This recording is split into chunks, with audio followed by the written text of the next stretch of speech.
An opposition senator is describing the government as, quote, tone deaf in light of recent concerns about data privacy and a push towards the National Identification System, NIDS. The government has pointed out, however, that data in the National Identification System will not be shared without an individual's consent. The assurance came in the Senate today, which passed regulations governing the registration system. Andrea Chisholm has details. This government seems to be tone deaf. How could you bring these regulations this week when just a couple of days ago, maybe a week ago, a minister of government said nothing is secret or private anymore? Opposition Senator Lambert Brown criticizing recent comments from Cabinet Minister Darrell Vaz. Vaz said nothing is private or secret following concerns about where he got information on the dual citizenship status of opposition leader Mark Golding. The Passport Immigration and Citizenship Agency PICA later declared that investigations showed there was no data breach, but that did not stop Senator Brown from making comments on the issue, arguing that citizens should be able to trust the government. It is important that the government renounce, nice word. Well, let me put it this way. If I follow the street, 30% of the cohorts over there have dual citizenship. So I'm not going to follow the street. No, I'm not going to go there. Which is why I'm using the word renounce. Renounce, not in terms of dual citizenship.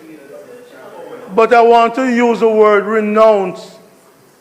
Renounce the views expressed by that senior minister. The government is quick through the TVJ to claim protection from the Data Protection Act in not telling the taxpayers of Jamaica who you're paying rent to a building for that is unoccupied.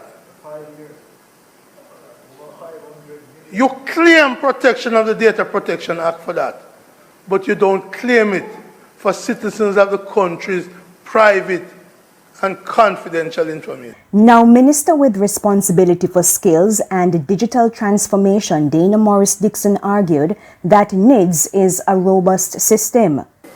But I also understand that the way people feel should be respected, and we need to do more in terms of educating people. We also have to be very honest with our people and give them the truth. And in building trust, what we have done is to build a very layered system. And so what I say to Jamaicans everywhere is that this system is absolutely robust. The administration's position is that privacy is central to what we do, and that is why we spent all this time to build this system. So, will my information in NIDS be shared with other parties?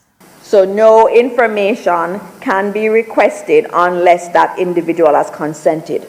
So for example, if you go to the bank to open an account and you give your NIC, your national identification card, and they need to verify that what you've presented is really a valid NIC, they will have to get the consent of you before they can request that verification. The NIDS regulations will also be debated in the House. Andrea Chisholm, TVJ News.